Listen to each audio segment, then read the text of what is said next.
In other news tonight, there are new numbers out on poverty in the United States, and they are staggering. The poverty level is up again for the fourth year in a row, and there are now more poor people in America than any time since census records started 52 years ago.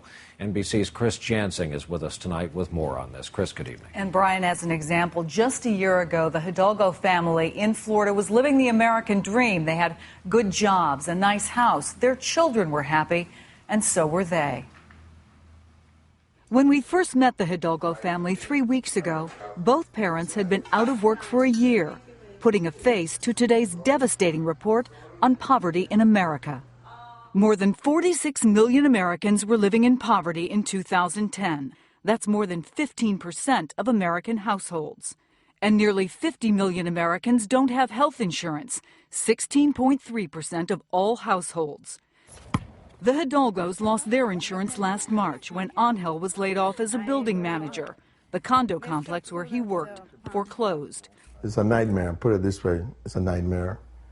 Sometimes I get up in the middle of the night like, what's going to happen tomorrow? Just since we visited them in August, Anarisa's unemployment has run out. The family of four is now living on $189 a week. She and Angel send out about 65 resumes a week, but Florida's unemployment rate is even higher than the national average. And their own house is in foreclosure, now that $40,000 in savings is gone. I don't even know.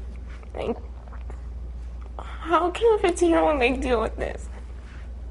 It's really hard. 15-year-old Gavi is worried about finishing her junior year where she just started it. Her parents just worry, but remain determined to keep their family together. We're trying. The main thing that we're trying. Every day, Angel and his wife drop the kids off at school, and then they go to a career office where they stand in line to apply for any new jobs that are listed. And of course, there are millions more just like them, Brian. That's right. One family behind these stats out today. Chris Jansing, thank you, as always.